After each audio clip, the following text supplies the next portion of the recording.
Well, obviously, the way we shot the ball in the first half, we couldn't hit a layup, we couldn't make an open jump shot, but the key to the game doesn't take a smart person to figure out that when you give up 24 offensive rebounds, you're not going to win. And we gave up way too many second shots, and they got all the 50-50 balls, out-toughed us for loose balls and on the boards.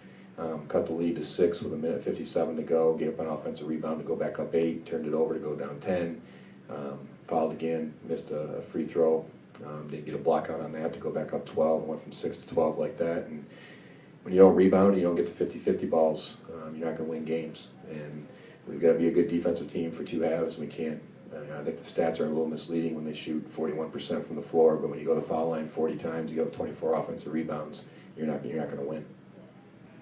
And Coach, how frustrating was it for you guys? I mean, you were down 18, you got it down to 5, 6 numerous times, but you just couldn't get that one rebound to get you over the hump. Yeah, we kept trading baskets for quite a long period of time. I think for about the last, from the 8-minute mark until probably about the 2-minute mark, we just kept trading baskets. We cut it to 8, 6, 8, they get it to 10. We cut it to 8, back to 10, and that's the time when you got to step up, you got to rebound, you got to defend, get a couple stops in a row to cut into that lead. And we just kept trading baskets, and when you're down by 8, you can't be trading baskets at that point of the game.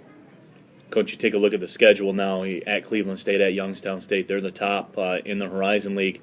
As much as it stings, there is an opportunity to get back and do some damage in the league. Yeah, that's the thing that, with Cleveland State being undefeated in the league and Youngstown State, a lot of the teams in the league have lost a home game, and Cleveland State hasn't, Youngstown State hasn't, and for us to get back in the hunt, we've got to be able to win on the road, and it's 2 huge games coming up. We've got a tough stretch we've got to get through, and obviously when teams see the 24 offensive rebounds and that kind of stat, teams will be flying to the offensive glass against us, and Cleveland State's going to be doing that against us. I know Youngstown's going to be doing the same thing, so if we want to be able to compete on the road and get to where we want to go, we got to be able to rebound the basketball. Coach Bethany Waterworth out of the halftime locker room really had a stretch of game where she put the team on her back and was a dominant force coming out of the locker room. Talk a little bit about her play and what she was able to do. Well, offensively she did a really good job of attacking the rim. We settled for too many.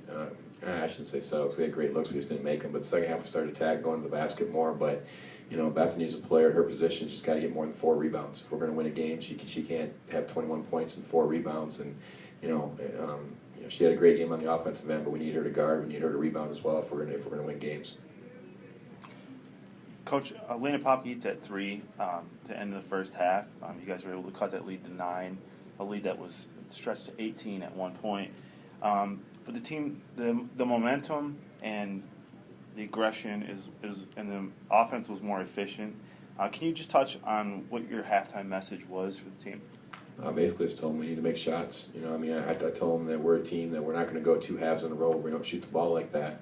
And that if we're going to win the basketball game, that we need to make sure we defend the second half. I thought we did a pretty good job defensively the first half. We had a couple deflections that landed back in their hands for scores, and they banked in a 3 from the corner, and they had an air ball that they rebounded and put back in. So I thought our defense in the half court in the first half was pretty solid for the most part, and they only had 6 offensive rebounds in the first half. So the thing was, we talked about our offense will take care of itself, but we got to keep defending, we got to keep rebounding the basketball. We didn't do that the second half. So the message was keep taking the shots we're taking. They're going to fall, but we got to defend and rebound, and we didn't do it.